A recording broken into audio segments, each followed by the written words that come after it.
It's good to see everybody. It's 8 a.m. here in beautiful Chicago, Illinois.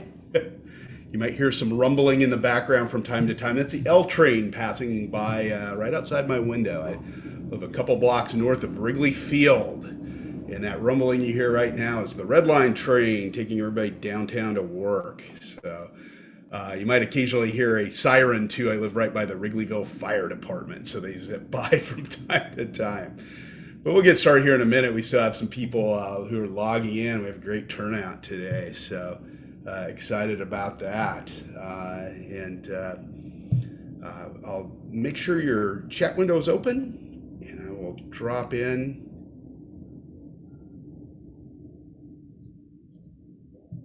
a link to our handout for today. I'm not going to show you a lot of slides. We're going to actually be spending most of our time with some hands-on work with the tools, which makes that hour and 15 minutes go much faster. If you have any questions today, just feel free to jump into the chat window and ask them. If you can stay muted during the session, that's great. So I don't get any background noise or anything. That would be awesome. And it looks like we're just over 100 people. Wow, that's exciting. I'll go ahead and get rolling because I think we're a couple of minutes after the hour here. I'm not going to show a lot of slides today. I'm not a big slides person, but I do have to show a few at the beginning. Welcome to today's Google Tools training for investigative journalists. It's great to be working with GIJN again. I've done some tools posts for you guys in the past and have built a handful of trainings on, I think it was Google Earth Pro that I've done for you guys in the past. So it's good to be back and participating in the conference again. My name's Mike Riley. I'm a SPJ Google News Lab trainer. I've been with this program for 6 years. We used to travel around the country and the world to do these trainings. But for the last year and a half, COVID's kind of grounded us. So we're doing these online, which has turned out to be just fine. We're very excited to be with you, even if it's just remotely. So anyway, I'll go ahead and get rolling here. Short intro on the slides, and then we're going to play around with a bunch of the tools. And I kind of work through the tools in the order that you'll see them on our handout. In that handout link, they just dropped in right there. I'll drop it in again, and we'll get started here. If you need to reach me anytime after the training, my Twitter handle's @JournToolbox. Feel free to follow me. I'll follow you back. I've got about right around 52,000 followers on there. If you build anything with any of the tools I show you today, by all means, share it with me. I'll retweet it, drive you a little traffic. I also take anything that you build and share it with the Google developers. They're brilliant coders, but they are not journalists, and it helps them better understand how we're using the tools to see your work. So very important, if you build something, share it with me. Don't be shy. I'd love to see the story and the graphic or the visualization, whatever you happen to build with it. My email address is mikeriley1@gmail.com. It's also at the top of our handout. If you have any problems with any of the tools or run into any hiccups with anything or need help with anything, do reach out to me, because it's typically something I can reply to very, very quickly and get you feedback very, very quickly on.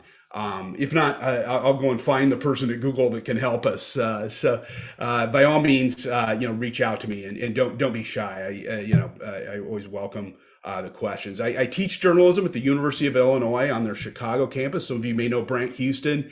He teaches on our Champaign campus, so we know each other pretty well. We both teach data journalism, and it's really, really a good situation here, in that we're getting data journalism, investigative journalism skills to a lot of journalism students. So that's a good thing. We've got a busy 75 minutes. I'm going to show you some Dataset Search tools, the Google Public Data Explorer, map checking, which can come in very handy for crowd size estimates. That's a mashup tool where they're using Google's API. It's a really interesting tool. We'll jump into some of the Google Earth tools too. Including Google Earth Studio, which you see on the left here, which is a browser-based tool that you can use to do little flyovers and zoom ins and gather snapshots of little building renderings, if you're trying to visualize a certain area. So I think we'll get Google Trends in there too for you, which is not the biggest investigative tool, but they did ask me to share it, so I think we'll squeeze that in there as well. Our handout is bit.ly/SPJ resources, which is in your chat window here. We've got a few people that have just added in. So I just wanted to make sure we all had that handout. If you click on that link, you can download it or make a copy of it. It's yours to keep. Feel free to share it with your colleagues, your staff, students if you're teaching. What's mine is yours. That handout is now your property. So bit.ly/SPJ resources. I do update that document from time to time. It's a live doc. So you can always check back with it in a few months, and I might have some new goodies there. So I'm always updating it. I'm going to show you our training website with Google. It's g.co/news training. And it's a free website that you can go in and, within about 10-15 minutes, get up to speed on one of the tools maybe that we don't cover today, like Google My Maps or something like that. So I'll show you this website in just a minute. Like I say, it's free. It's really good if you're teaching. Some of you may be teaching part-time or full-time. It's good for homework for students. That way they can come into class with a good working knowledge of the tool. It's also good just for your own reference, if you're waiting for some callbacks or something like that, just kind of hanging out at your computer and have 10 minutes to kill, you can go in and do these little modules and get up to speed on the tool very, very, very quickly. This training program started here in the United States with the Society of Professional Journalists. We are now global. We have a training program in Europe. Code for Africa is a great partner for us. And we also are doing trainings in Southeast Asia, New Zealand, and Australia as well. So it's been fun to see this program go international, not just be a US based program anymore. If you're interested in a free training, these trainings are free. I can do up to 2 hours online with your newsroom. I do a lot with Google Flourish, data scraping, and things like that. Just email me after the session. We can line up a training time and I can set up the Zoom and everything. So again, the trainings are free, no cost. Google covers all our time and effort here. So do take advantage of that. It's priced right. This is our handout for today. I'll just kind of follow along almost in the exact order I've got them here of all the tools. I've got some other ones down here. If we have some time at the end, we might play around with one or two of those. But up here at the top, we've got all of our resources, the Google free training website, Journalist Toolbox, which I'll show you in just a minute, our YouTube training channel at the Journalist Toolbox, and some others. Besides these trainings I do for Google, I also do a lot of trainings for USA Today and Gannett. So I incorporate some of their examples and some of their tools and resources in here as well. Journalist Toolbox is a website that I founded 26 years ago when I was teaching at Northwestern University here in Chicago.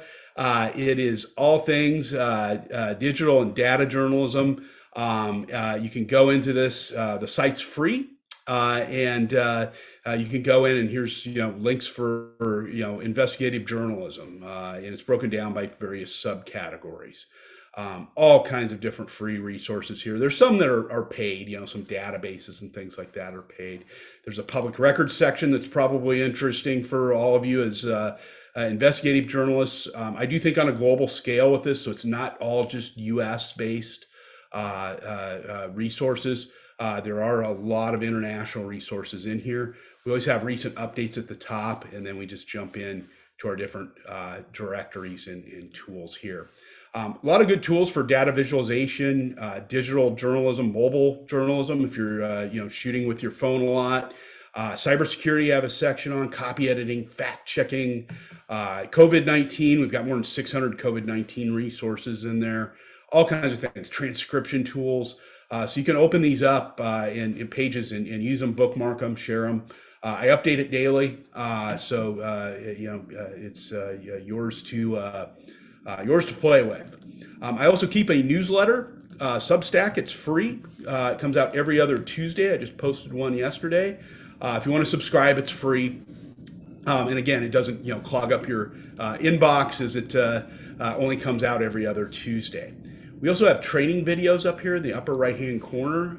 We have more than 60 YouTube training videos in here on various tools, everything from Tableau Public all the way up to Headliner app if you're creating audiograms, different phone apps for editing video and audio. All kinds of resources in here. These training videos range from 3 to 15 minutes long. They're even organized into playlists, so you can group them together into editing tools, search, dataviz, and so on. Again, it's a good teaching resource. It's a good training resource for your newsroom staff if you're trying to put something together for them. And again, it's all free here. That's Journalist Toolbox. Again, my Twitter handle is @JournToolbox, JOURN Toolbox. I tweet here about 12, 13 times a day, all things digital and data journalism. I also retweet a lot of really smart people and share their posts as well. I retweet a lot of GIJN posts in here. So feel free to follow me. I'll follow you back. And I'm always happy to share your work, if you want to share it with me.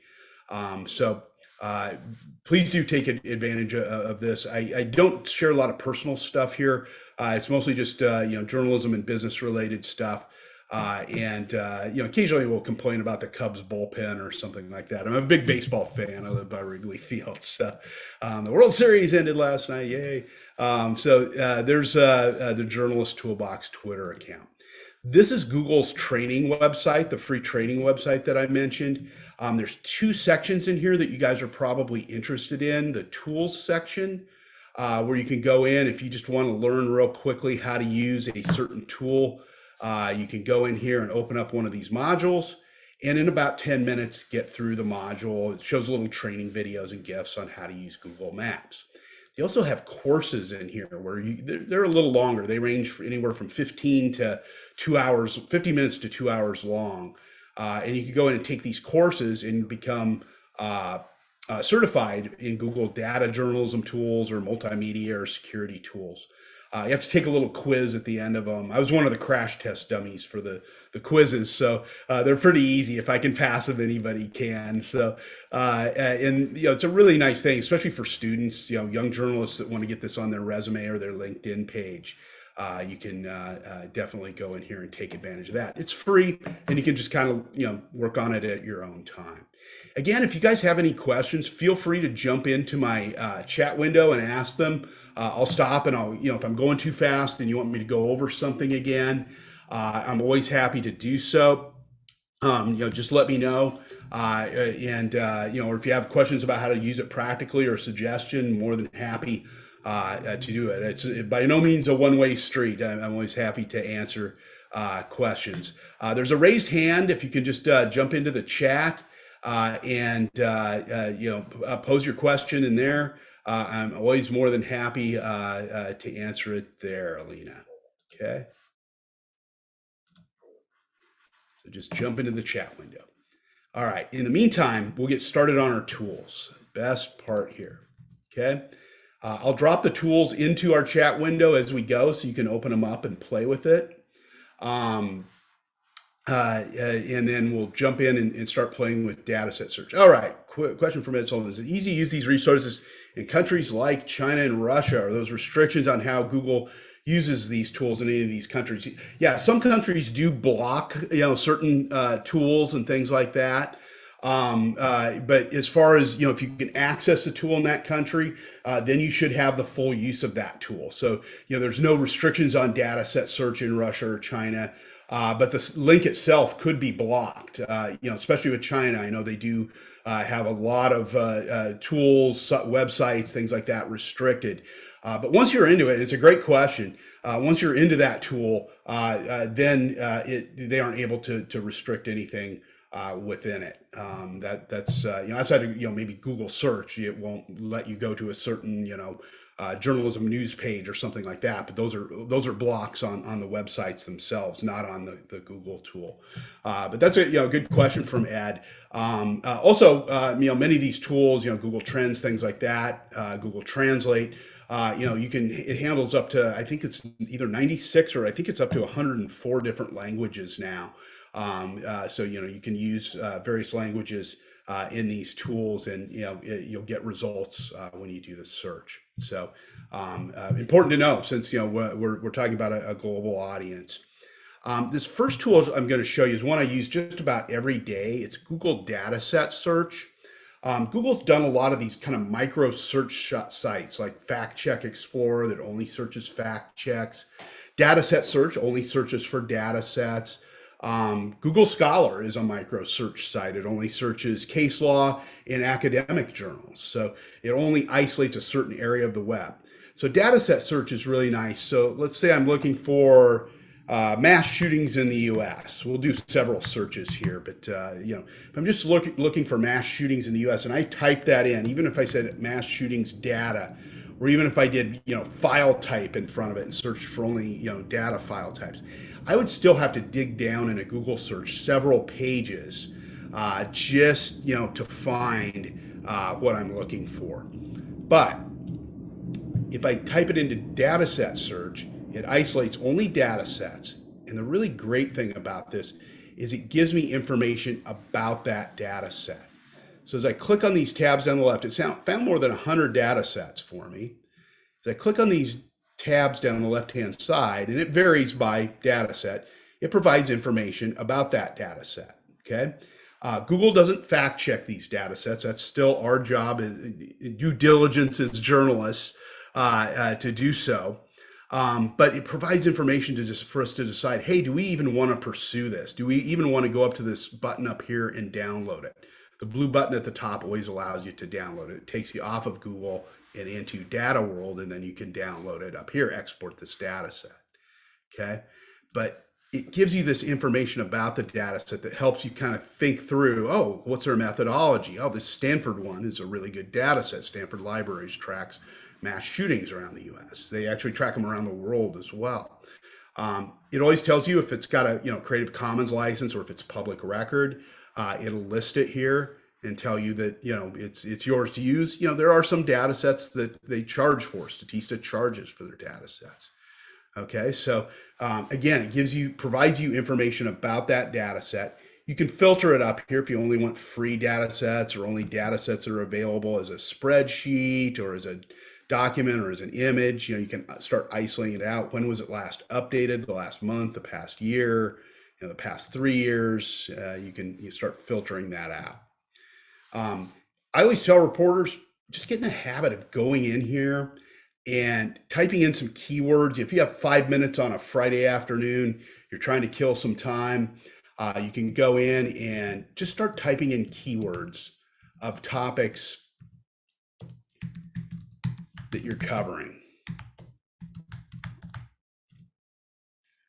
and see what's there, see what's available. And some of these are the usual suspects. There's the global vaccination trackers in here. There's several of them. Our World in Data has a lot of stuff in here. But just get a feel for what's available here. And you can dig down at the by country as well. Let's do Ireland.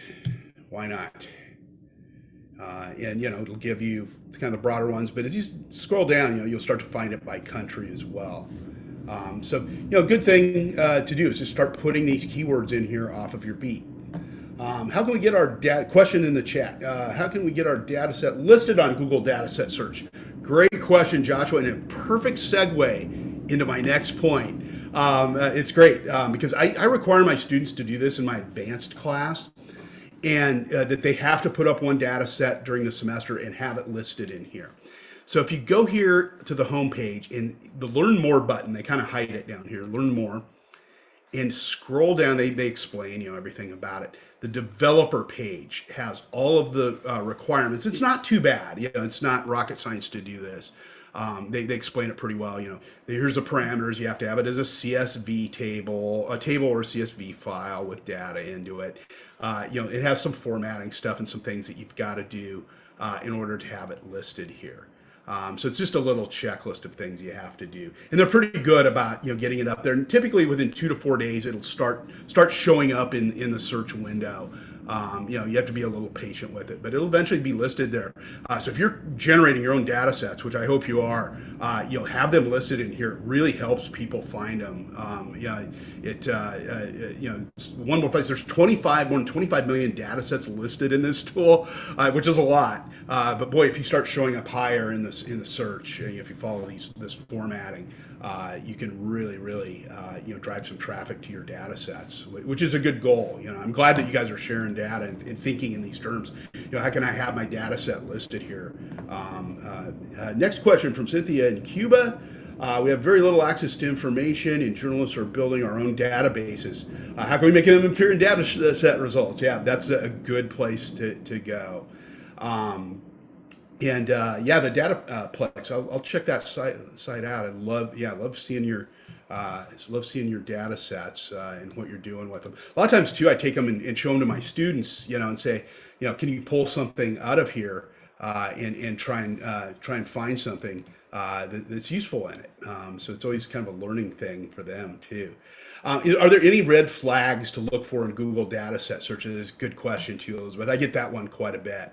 The biggest thing, and I'll go back to the mass shootings one. One of the biggest things I look for is when I'm reading these, do they provide enough information about their methodology? What's the track record of this source? Stanford Libraries, I've used stuff from them before. They give a very, very good, breakdown. They cite their sources in here. But some of these you'll go through, like look at this one. This one I'm a little skeptical of. It just doesn't provide much information. Now I might go in and look at it and see, maybe their homepage, has a little more information about it. But I'm just a little skeptical of those. The other thing to watch for too, and I've noticed this, is places will take like the Stanford database, tweak it a little bit, modify it a little bit, maybe clean it up or something, and then they'll charge for it. Statista is notorious for this. Oftentimes you can find Statista's data sets elsewhere on the web for free. It's really a big thing to watch for. So that's one red flag. That, and just, like you do in a regular Google search, I'm always just kind of skeptical, is this a trusted source? Have I used their resources before? Maybe Google search them to see if their data sets have been used elsewhere. I always kind of vet the source a little bit before, I decide whether I'm going to go looking for it. So those are the big red flags. That's a really good question. What are the roadblocks I need to look for, or the tripping points I need to look for? Just because it shows up in search doesn't mean it's credible. I mean, we learned that in the last 5 years with a lot of the misinformation that was showing up on Google and on Facebook and other social channels. So building your own database. Yeah, this is a really good post. I remember this post that Cynthia did.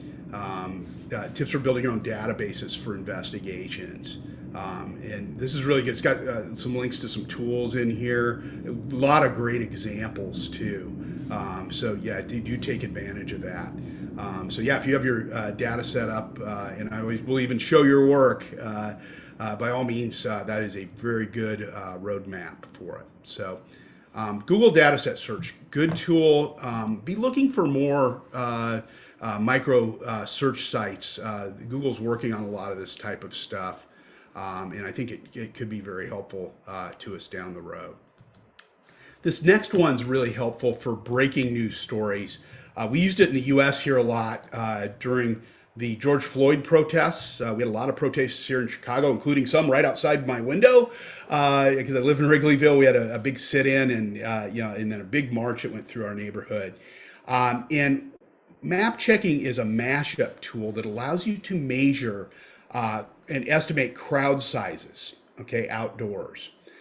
So let's say, I've got a protest in, I'll start in Chicago, but I'll show you some other places around the world where we can do this. We're Federal Plaza in Chicago. And a developer by the name of Anthony Cattell built this, and it's using Google Maps API, their application programming interface. So I'll type in the Federal Plaza in Chicago. This is where a lot of our protests start. South Dearborn Street. I used to work right across the street from it, DePaul University, right over there. And I'll zoom in on it. By day, this is a farmer's market out in this plaza out here. It's really nice, little farmer's market. The post office is here. The federal court building is here. So anytime we have a protest, it usually starts either in front of the state office building or the federal building. And let's say I maybe see chopper footage or drone footage, or I see a reporter that's, I have a reporter that's on the ground and says, hey, it's shoulder to shoulder people down here. It's really crowded, all the way from Adams Street, all the way down to the federal building. And I can kind of lay this little area out here, and I can, adjust these, based on the size of the crowd, move it around. Okay. I can also reset it up here. There's a little reset button in the upper right. So I lay out this little area, and I can use this slider up here to decide how many people I think fit per square meter. So I've got it set to 1.5. Let me take it up to 2.0. It estimates that, about 7,800 people are in this area. If they were kind of shoulder to shoulder pressed in, 2 people per square meter. Well, how do you know it's 2 people per square meter? It's the multiplier. It's kind of critical here that you get this right.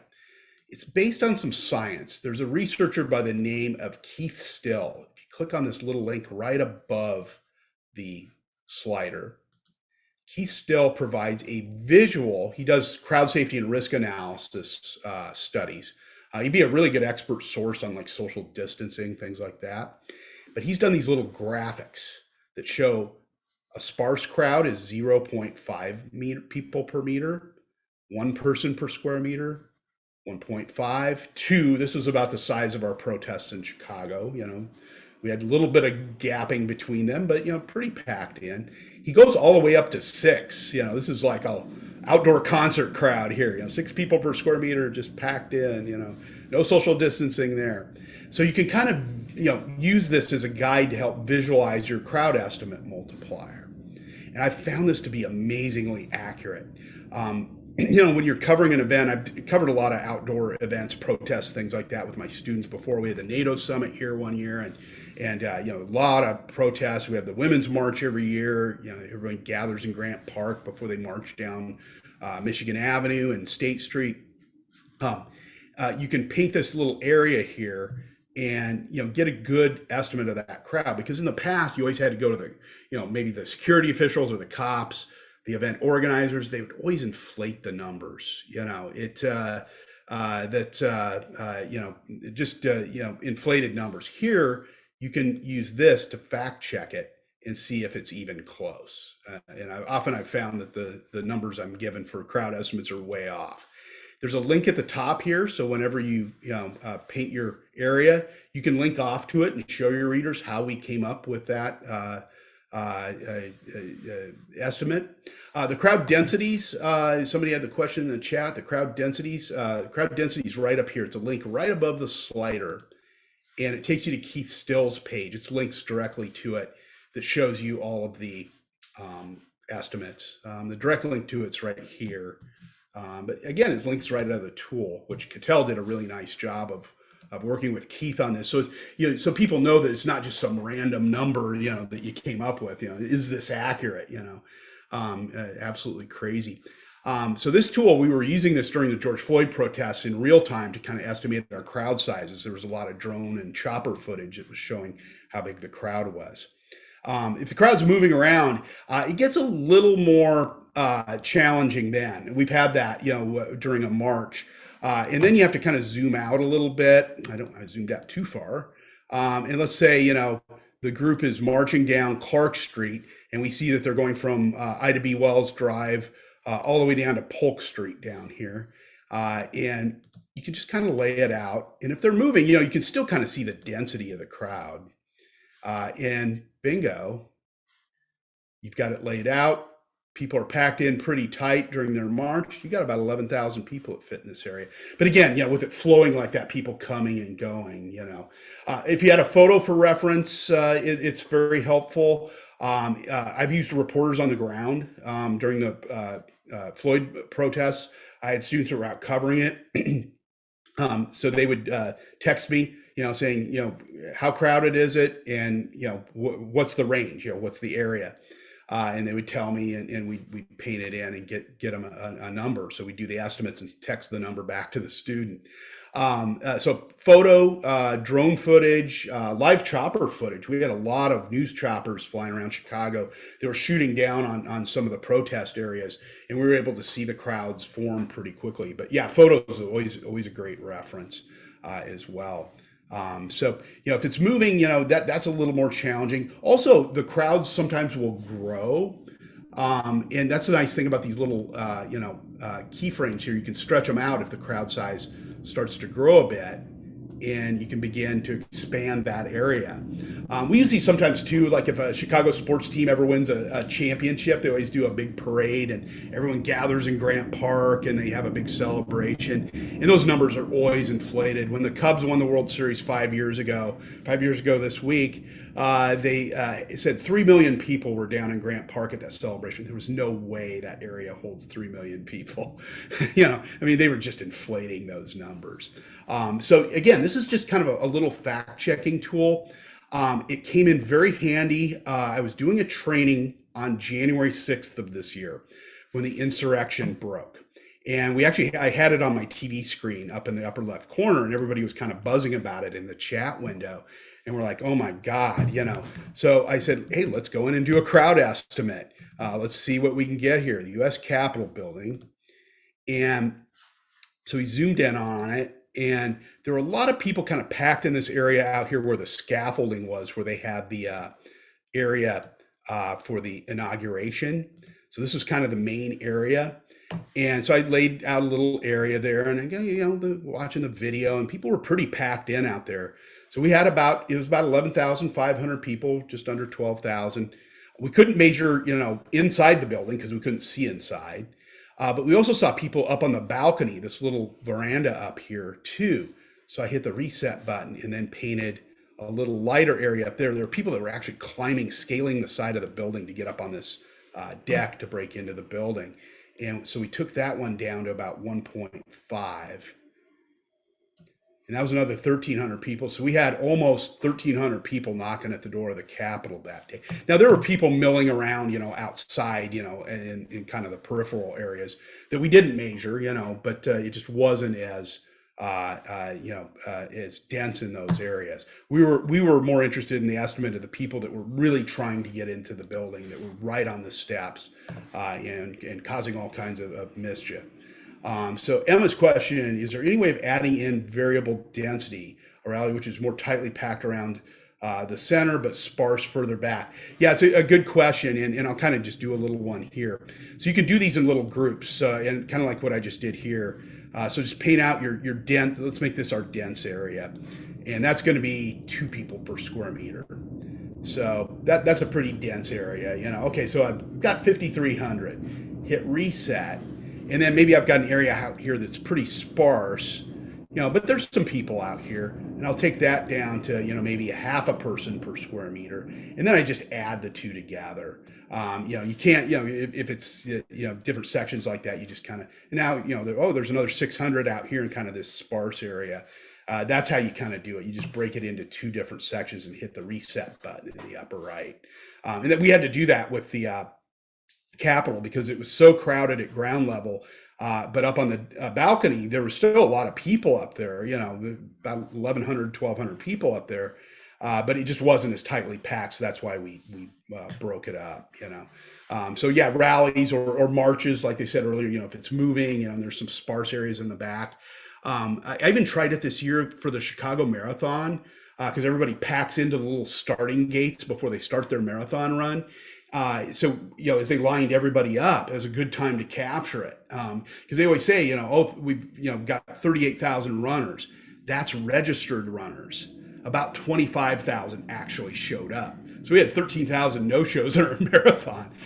In the sparse areas in the back, I kind of just painted a loose area in there that was a little lighter populated.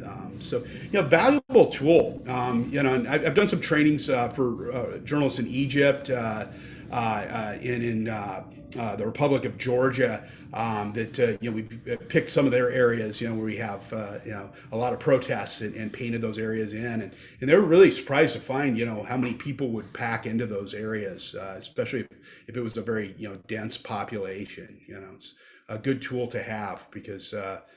Boy, especially on breaking news. Yeah, you're welcome. Well, the first time I saw it, I saw it at a conference about 4 years ago. Anthony just redesigned this not long ago. It's a much better interface.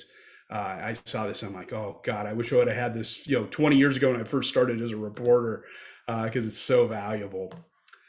This next tool, you guys might have seen this one before, but I always share it. It's a Google Public Data Explorer. And it's a really cool little tool in that you can create graphics in it without having to do any coding. And so I just dropped the link into your chat window, though. A question here, Ed Sullivan, this may be thick, but does this have to be done in real time? No, it doesn't. I mean, it could be a photo of maybe a news event that happened a week ago, and you're going back and checking it. So it doesn't have to be real time. Oftentimes you wind up using it on breaking stories in real time, but it doesn't necessarily have to be a real time. Maybe it's an event that happened a week ago and you're not sure. God, is that crowd really that big? You can go in and estimate it and double check it. So you can definitely do it. How many people are in a closed meeting theater? Yeah, I wouldn't use it for indoor things unless you happen to have a photo of it inside. And see how crowded it was at the time. Otherwise, you're really kind of guessing on your part as far as the density, and that's the issue we ran into at the U.S. Capitol. We didn't know how many people had gotten inside yet. And it was probably just a few hundred.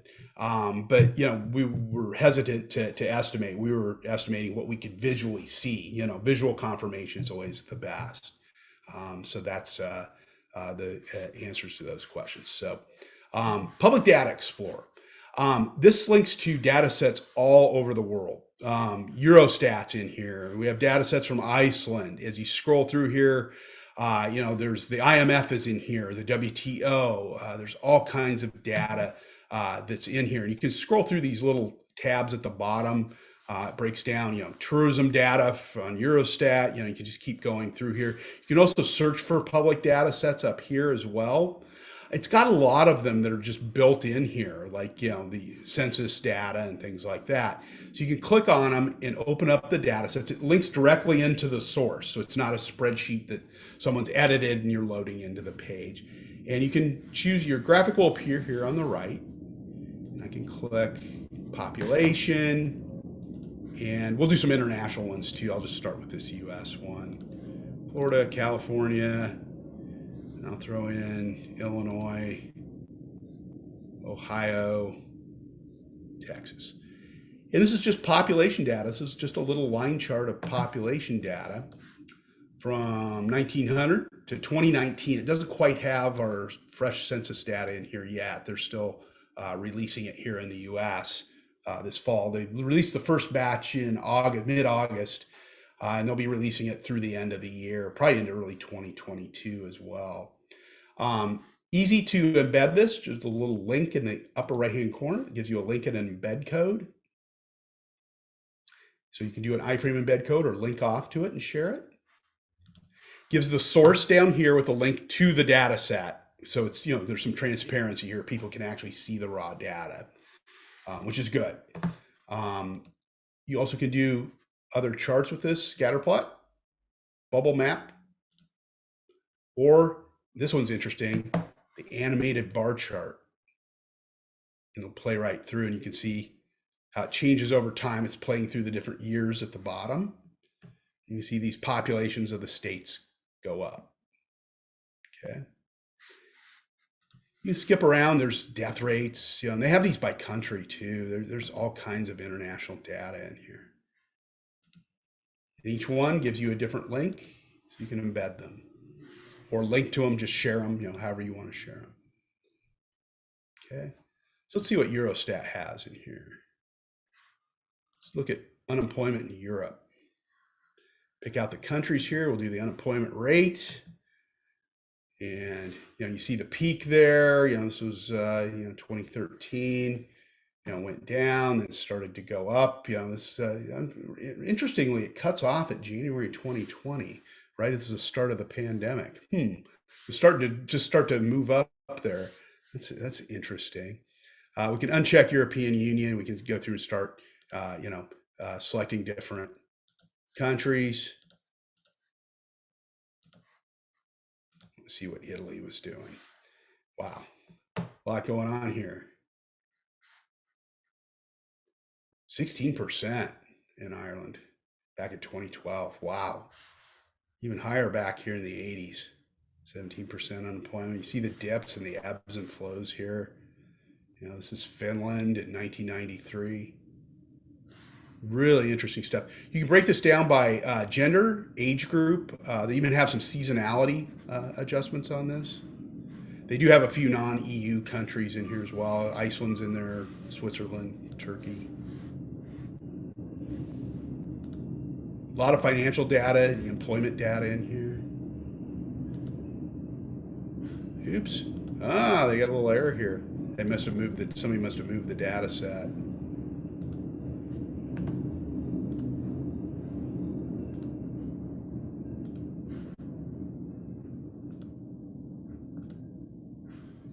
Gross domestic products of these countries. Simple little line chart. Again, you can build these on the fly with no coding or programming, which is really, really nice. Okay. Google Public Data Explorer. Tuck that one away. It's good in a pinch. And I'll show you what we usually use it for here in Chicago when we're producing. Start of every month, we always get our unemployment data. Good way to do an unemployment graphic is to build it in here. And you can look at your state and maybe other states' unemployment rates. And you can kind of see, you can use these little sliders down here too across the bottom. Just grab these tabs and drag them across if you want to isolate certain years.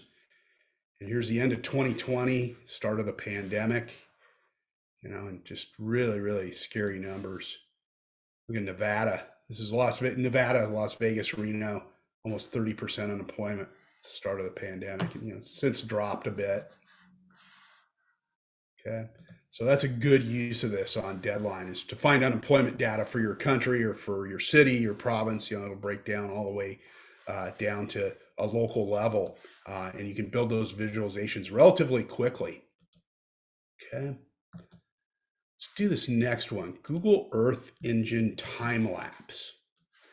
This is great for certain types of stories. Okay. Yeah, the fire, boy, this is John Sebastian. Try to get the fire capacity certification of occupancy. That would be really interesting.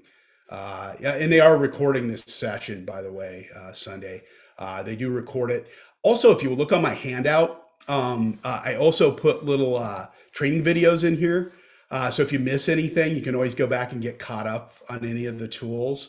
And these are short, like 3 to 15 minutes long. So, boy, if you miss anything or need to review anything, those little short videos will get you caught up real quick. I love that fire capacity idea. This is where it's great because you guys start coming up with ideas of how to use the tools, which is just awesome. So this next one, Earth Engine Timelapse. This is a tool that was just updated by Google not long ago. It shows 37 years of satellite imagery over a specific area, and you can search anywhere in the world here, which we'll do in just a minute here. So it'll play from 1984 all the way up to 2020. So it's good for stories like you see here, an environmental story. You can see this glacier melting away, global warming. You can put this up on a TV monitor. You can embed it into a web page. There's a share button up here that has a link and an embed code. You can zoom in down to about, I think it's 25 square miles. So you can zoom in pretty close. And the quality of the satellite imagery does vary. There's some areas that you'll see black and white satellite imagery. It is not downloadable. You can do a screencast of this. You can do a screen recording of this video if you want it. But it is embeddable. You can also, as you can do with any Google Earth tool, if you want to pause on one of these and do a screen grab of just this photo. You can do Command-Shift-4 on your Mac, Control Print Screen on a PC, and just kind of paint across and do a snapshot of the image. Any Google Earth image is public domain because these satellite images come from the NOAA, the National Weather Service, NASA, Carnegie Mellon, and the U.S. Geological Survey have a hand in this too. So U.S. tax dollars go to pay for these satellite images and this work. Google just puts it together, okay? All Google asks for is that you credit them in the cut line, or their watermark appears on this when you embed it, so you're covered there. But all of this is fair game. That you can screen grab the images, or you can do QuickTime Player will record your screen. We've asked the Google developers to have an export video button out of this, but they have not created that yet. We've begged them to do it, but they just haven't played ball with us. So you can hit the play button here, and it will play through all the years. In the lower right-hand corner, you can control the speeds. Quarter speed, half speed, or 1x is full speed, where it'll play through quickly. I almost always set it to 1x. It just plays through quickly for the reader. They can see the years playing, and it's just really cool experience for them. So it's good for environmental stories. I've used this for agriculture stories. You can see things like crop patterns changing with urban sprawl as a city grows out. The farmers often have to change what crops they can plant around that area. So you can see the crop patterns change. It's also good if you've had a hurricane or flooding or some type of natural disaster, a wildfire. You can see the damage as it shows up over the years. So I'll go here to Australia, the bushfires, and you can see them. We also had this in Malibu, Malibu, California. We had the bushfires, and some of that 2020 data is just starting to show up in there. But here you can look at 37 years of damage from the bushfires just show up. It's also good for census stories. So, maybe if your population has increased in a certain city over the last 40 years, you can show visually how that has changed over the years. So let's go to Dubai. Or if you've had a lot of development in an area too. So let's go to Dubai. This is a good example. You can see the city kind of grow back off the water. You can also see the little islands go in. There you go.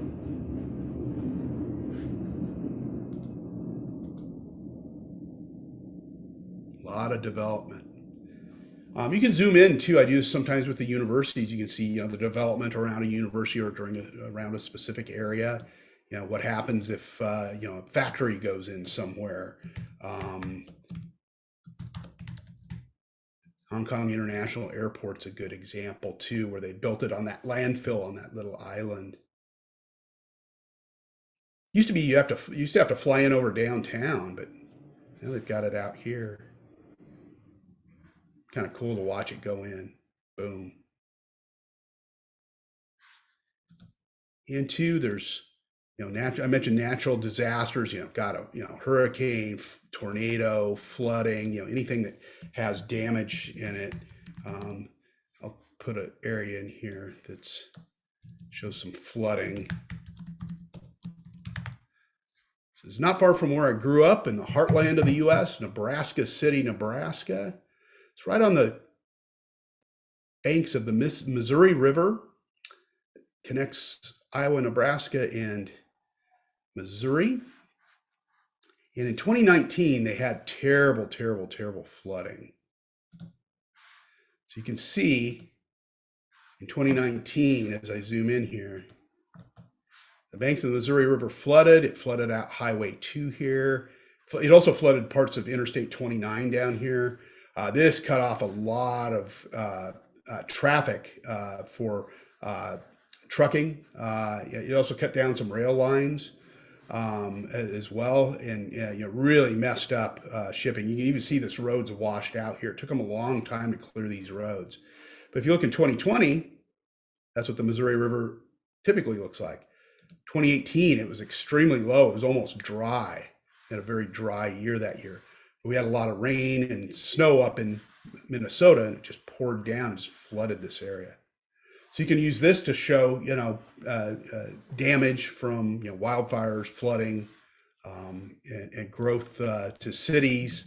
Also, when a city grows, how does it affect the environment around it? It's important for, I mentioned urban sprawl with, crops and what farmers can plant. This is Las Vegas, Nevada, Sin City. A lot of people move there because they tax gambling and not your property or your sales tax. So look how that city has exploded over 40 years. But look what happens to Lake Mead next to it. I did this in the Republic of Georgia. We showed a lot of their seas and lakes drying up. Great Salt Lake in Utah drying up. You can show these types of things here and visualize it. So as journalists, we like to show, not tell. And these visuals, help us show the problem. Okay. All right. How do I get the new link to use it in my web page? Yeah, up here on the right, wherever you've zoomed into, once you zoomed into where you want it to be, just click in the little share button up here. It gives you a link and an iframe embed code. And you can share the link, over social channels, embed it in your site, whatever you want to do. It looks really nice too. It's a nice little player. Yeah, it's awesome. And again, with the video, if you want to do this as a video and maybe drop it into a larger video, or it will just do a screencast of it. QuickTime Player, Screencast-O-Matic, Screener. There's a million screencast tools. Does coverage differ from place to place? The quality of this, it's a great question, Robin. As with any Google Earth tool, coverage does vary a little bit. Quality of the satellite imagery. There's some areas you'll go to that you'll see in the 1980s, it has very blurry, out of focus satellite imagery. Just rural areas and things like that, oftentimes. But they do have it, year to year, and it's always shot at the same time of year. So you're not seeing spring and then summer, or winter and then summer. You're seeing the same time of year over the area. So it's all summer in many areas. So you're not seeing snowfall on one slide and then the next photo it's summer, and and so on and so on. It's the same time of year. So it's time of year part is good to know. Yeah. Otherwise, you'll see snow in some of them, and then it looks like it's it was a dry winter. It's like, no, yeah, it's definitely not the case. So for certain types of stories, this tool can be very handy. And they're building this into the regular Google Earth tool, earth.google.com. They're starting to work it in here. They don't have all the locations in there yet, like this one does, but they're getting there, and they're starting to build it into just regular Google Earth. One thing I wanted to show you in just the regular Google Earth tool is the measure tool. It allows you to measure flat distances on the Earth's surface.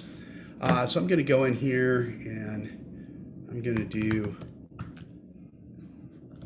the Route 91 Harvest Festival. This is the site of the Las Vegas mass shooting a few years ago. And we'll zoom in on this area. And, I don't want the rock garden. I'm going to hop over here to this other area.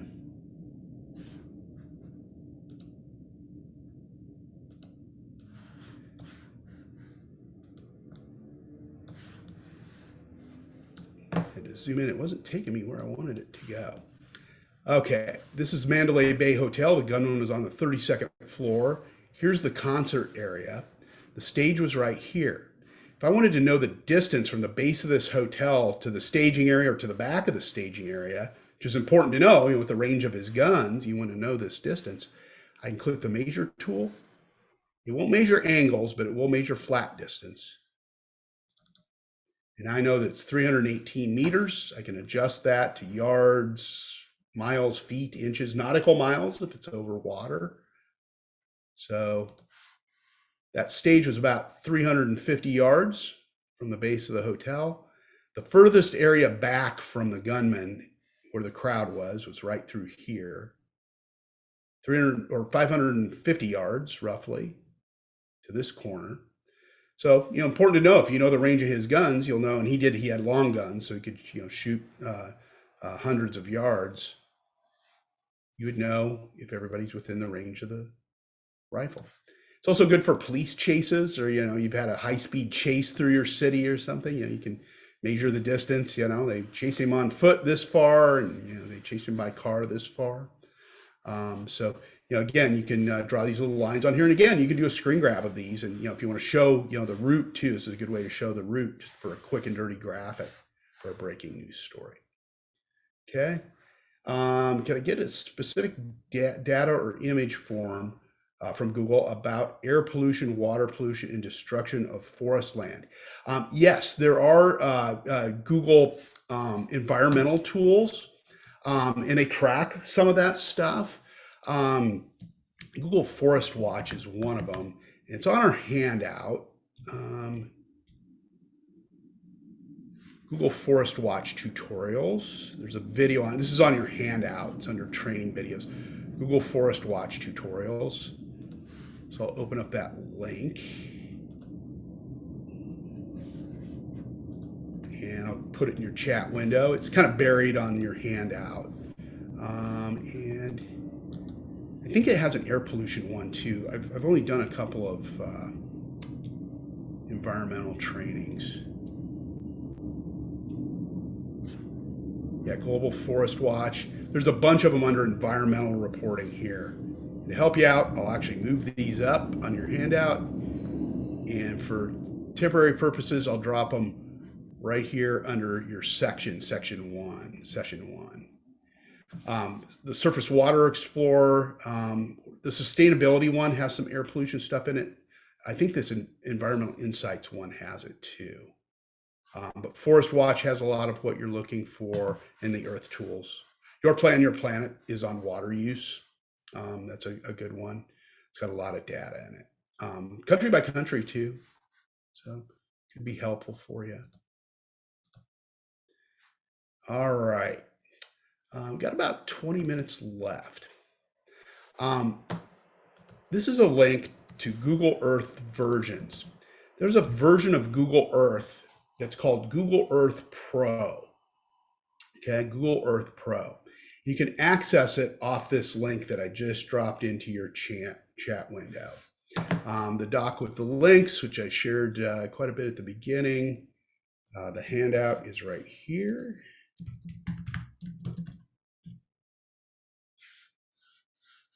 Okay, but to download Google Earth Pro, this is a piece of software you download to your computer. You can just go in here. This link I just gave you. The very bottom, it has download Google Earth Pro on desktop.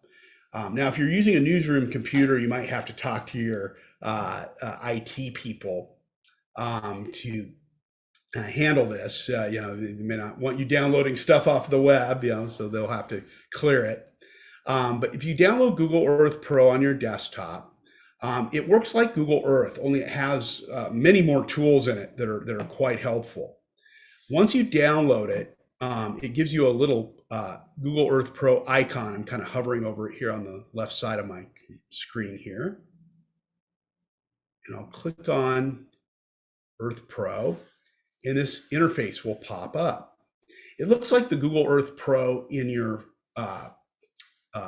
computer or in your browser, except it has some other work areas over here. Layers, places, it has these funky little tools across the top, okay?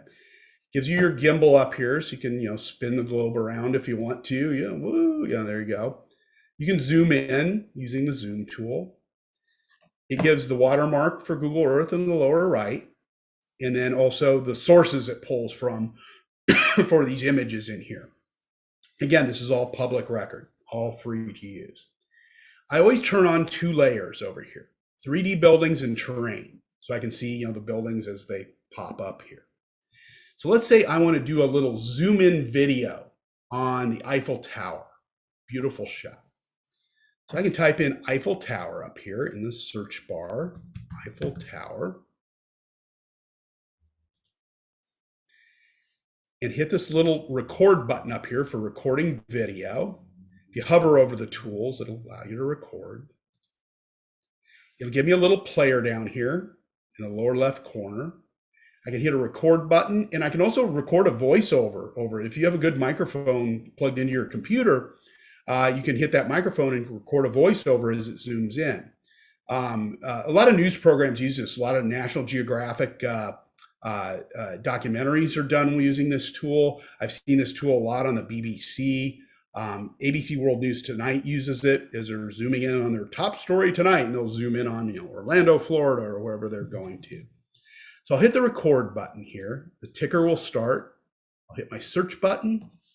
It will start to take me to the Eiffel Tower. And it's recording all of this. And I can zoom in even closer using my zoom tool over here on the right. None of this text will show up on the screen. And I'll stop the player by clicking the red button. It'll start to replay the zoom for me. Got a few seconds of dead air here before it starts to zoom. And you've got a nice little zoom tool. You can turn off the little red dot on there by clicking the X on the left-hand side here. It'll get rid of it. And I've got a nice little zoom in of the Eiffel Tower. To save it, I click this little floppy disk icon over here. Name it.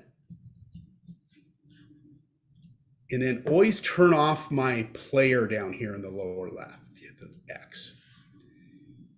Now I have my video right here, Eiffel Zoom. As long as I've got it highlighted, I can go up to Tools, Movie Maker, and I did Career Square the last time I did this. MP4 I'll export it as 1080p. Has many settings here, it goes up to 2160p. And I'm going to save it to my desktop. You can browse here to choose where you're going to save it to.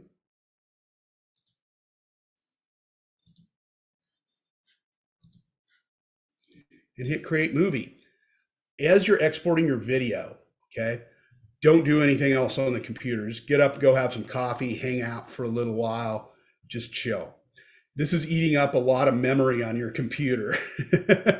So just kind of let it go. And it will take some time, even though this is a short video, it's rendering down and it's kind of choppy right now, but it'll smooth out. And it'll drop the video right on your desktop once you're done with it, which is nice. But if you open up maybe Photoshop or your browser window and start surfing the web, it can crash your computer. It'll also maybe mess up the export of the video. So what I always tell people, especially if you're on Wi-Fi, set this up, just chill for a little while, listen to some music, go make some lunch, go bother somebody at another desk, and just kind of let your computer do its work, because it eats up a lot of memory and a lot of Wi-Fi. If you're on a Ethernet connection, it'll export a lot quicker. It's a much more efficient if you're on there. So this is good, if you're doing little zoom ins, or you can also export images out of here. I'll show you how to do that next, which is really good. You can pull historical satellite imagery. So if you want to see how an area has changed over a period of years, you can do that. So I can pull satellite imagery from 2021 and then see what the area looked like back in 2012 and see how that area has changed. It's good for environmental stories. We use it here in Chicago a lot on our lakefront. We have rising lakefront waters that are washing away our beaches. It's a grave concern here. It's also starting to wash away some people's properties, their backyards and things like that. So it's a safety issue as well. I live 5 blocks off the lakefront, and I'm concerned about it. Every year this water level rises and starts washing away the beaches, just a few blocks from our home, and that's something that we're concerned about. This type of tool, you can pull these satellite imagery, and you can see this beach actually disappearing right in front of you. So now our video is downloaded because the little export button went away, and I should, out on my desktop somewhere, have a little video sitting right here. Eiffel Zoom. It's still rendering a bit here, but there's a little MP4 video. And you can take it, if you want to add some text to it or something, you can use any number of tools, Final Cut Pro, Adobe Premiere, which is what mine is. Yeah, it's in my favorite tools. I also wrote a little post for GIJN about how to use Earth Pro, and I can always dig that out and share that with you too. I don't know if it's on my handout or not, so let me find it here. I've got it on my publications here. Yeah, right here. Google Tools for Investigative Reporters. Look at that. Bingo. Now you've got it. And I'll get to the pollution question in just a second. But I want to show you guys, I want to zip in and show you guys how to do the satellite imagery so we don't run out of time. And we can go 10 minutes over, so I can always stick around afterwards.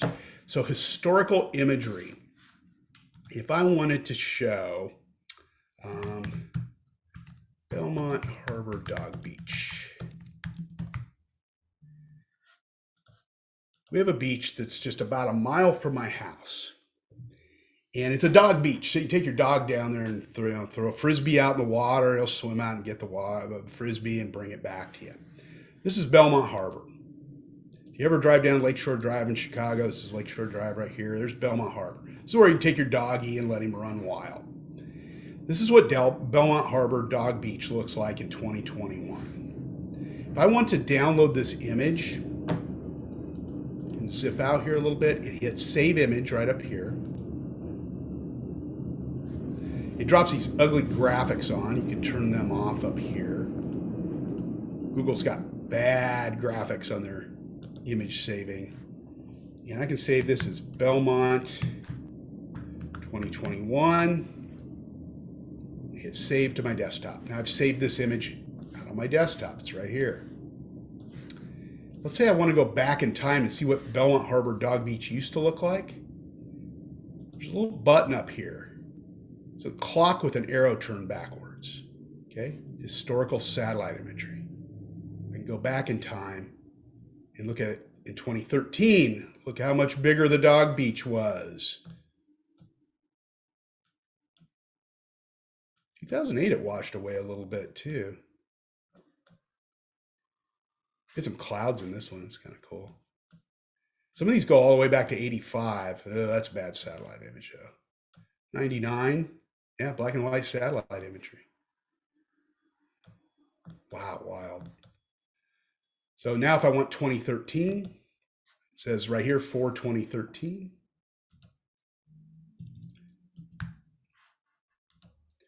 And now I've got two images of kind of a before and after shot.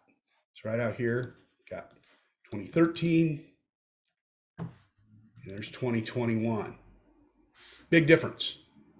You can put these in a slider tool. Google Flourish has one. GIJCs. I'll put that link in here. That you can show before after images with. And I'll show you an example of what we did with this. Some of my students took these images and they put them in a little slider. This is Foster Beach. This is about 2 miles from my house. That's what it looks like in 2020. That's what it looked like in 2013. Big, big difference, before and after. And they use Juxtapose for this. Juxtapose.js. It's built by Northwestern University. And like I say, there's many of these out on the market. Google Flourish has one built into it. They also pop some of these videos in, or photos in a little video. And they show some of these. There's Ohio Street Beach, right off of downtown. Washed away. That's of concern because it comes so close to the freeway. So does Oak Street Beach here. This is the little curve. So you can really show these changes by downloading that historical imagery. And again, that's Google Earth Pro. Just hit this historical imagery button up here and use your slider and save your images as you go. And pretty much in 4 years, this beach washed away because 2013 it was big. By 2017 it was shot. It's of grave concern when you've got high-rise buildings right across the street. Not a good thing at all. With that article that I gave you guys on how to use this from GIJN, I've got a training video in there as well that covers all these export steps and the things I just showed you on how to use this tool. So take advantage of it because it is absolutely fabulous. A reminder on the handout, I've got all these tools up here. We went through many of these right in order. I've got the environmental stuff up here as well. I've got some other stuff below it, some other data scraping exercises, Google Flourish exercises to build, graphics with, interactive graphics, editing tools, all kinds of different things here. If you just keep scrolling through, there's examples of Google Earth, tons of different examples of how to use the Google Earth tools that I just demoed. So you can find a lot of inspiration in those. And the question, does it tell you the date that the image was taken? Yeah. When you are using that slider, the little date will pop up at the bottom, and you should be able to see it at the slider too. And you can see what months are with it. It'll say 4 or 5 or 6, whatever month of the year it is. The training doc, it's right here up on the screen, and training doc is right here. Bingo. So everything's in there, and what I just suggest you do is just go to File, make a copy, or download it as a Word doc. Share this. The question again, could we access this list that he is showing us? Yes, you can. It is in the Pathable, and it is also right here. I just dropped it in the chat window. Pathable has a downloaded list of this, so you have it in Pathable under Files for this session. And the link is right there in the chat window. You can just click on it, make a copy or download it, and the handout is yours to keep. Share it with anybody on your staff. It is very bare bones. It is just nothing but links and examples. It's not real fancy, but it's just all of the handouts that you would need, or links to all the tools and training videos underneath them. In case you missed anything today, maybe you joined us late or something. It's got training video on how to use all these things. So fair use with the Google Earth imagery, which I mentioned earlier, is not an issue. It is all public record because my tax dollars pay for it. If you're ever concerned and I'm glad that you're asking this question because we should always be concerned about that. Google.com/permissions. You can always go to that web page, and it's got all of the legal things there. The link to the handout is in the chat window. So it's also in Pathable, those of you that are asking about the links. So, but anyway, the brand center here, you can go into and look at usage guidelines for Google Maps, Google Earth, and Street View. And I just dropped that link in there. It's also on my handout. Google.com/permissions will get you there. Again, it's all public record, and you can really, go in and use this. Google asks that you credit them, but it's not the end of the earth. It usually shows up when you download an image out of Earth. Their watermark usually is on it in the lower right or the lower left corner. So there you go. All right. I will stick around if there are any one-on-one questions. I know with investigative reporters, sometimes you guys don't like to ask the questions in front of the whole group, but I will stick around if you have any individual questions and stuff. But if not, have a fabulous day, and the sun has finally come out in Chicago. It's starting to warm up after a very dreary morning. So go out and have a fabulous day. And again, stay in touch because my contact information is at the top of the handout. So do reach out to me, if you build anything with any of these tools or you have any questions, by all means, reach out to me. I'm more than happy to help. If you're interested in me doing a training for your newsroom, reach out as well. We can get it set up relatively quickly, and it's free, so it's priced right. So have a fabulous day, everybody. We'll see you. Take care. Cheers.